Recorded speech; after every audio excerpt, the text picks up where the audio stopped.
gwanga alabudde minisita bonna ababadde bagufudde omuze obutasalayo ku buli kimu nibalinda nga okwebuuza kuli abadde mu minisita ba minisita era nga wano alabudde abalwako n'abakozi.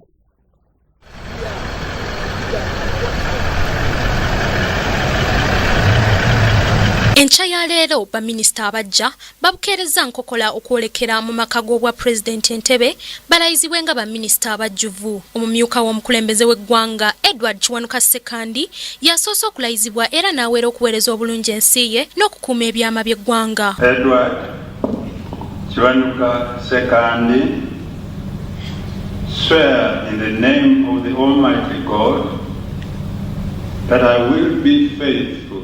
Omukolo guno ogukoleddwa akulira abakozi ba gavumenti era omuwandiisi w'olukiiko lw'abaminisita John Mitala. Oluvannyuma Ssaabaminisita Dr. Ruhakana Rugunda naye alayiziddwa era naye asuubizza okuweereza obulungi bannayuganda.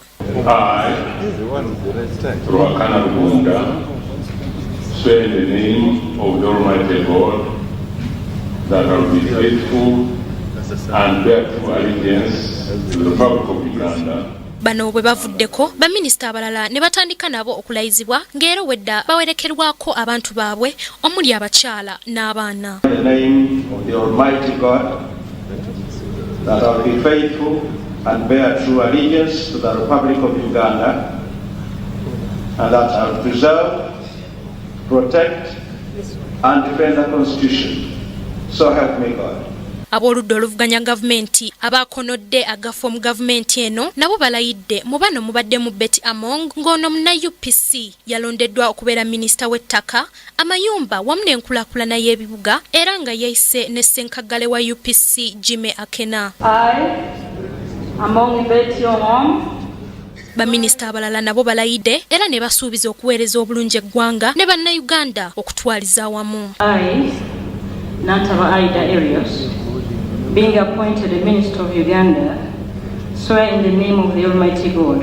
Oluvannyuma omukulembeze w'eggwanga Yoweri Kaguta Museveni akuttidde baminisita bano abalondeddwa obutabeera bifaananyi wabula bakolere eggwanga okulaba nga lituuka we lirina okubeera. When I was saying goodbye to the old cabinet, I told them that they were the cabinet that nearly took Uganda into the middle of income status.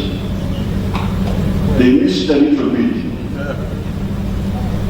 Now, this is the cabinet that will take Uganda to the middle income status.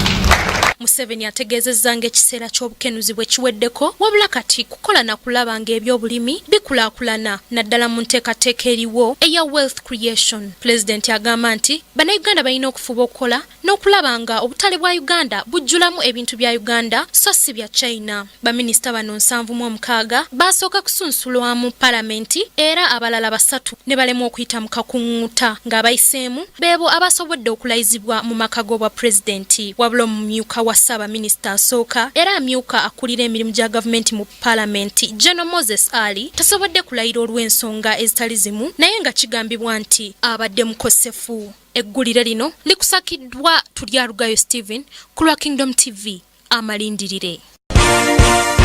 This is Kingdom TV.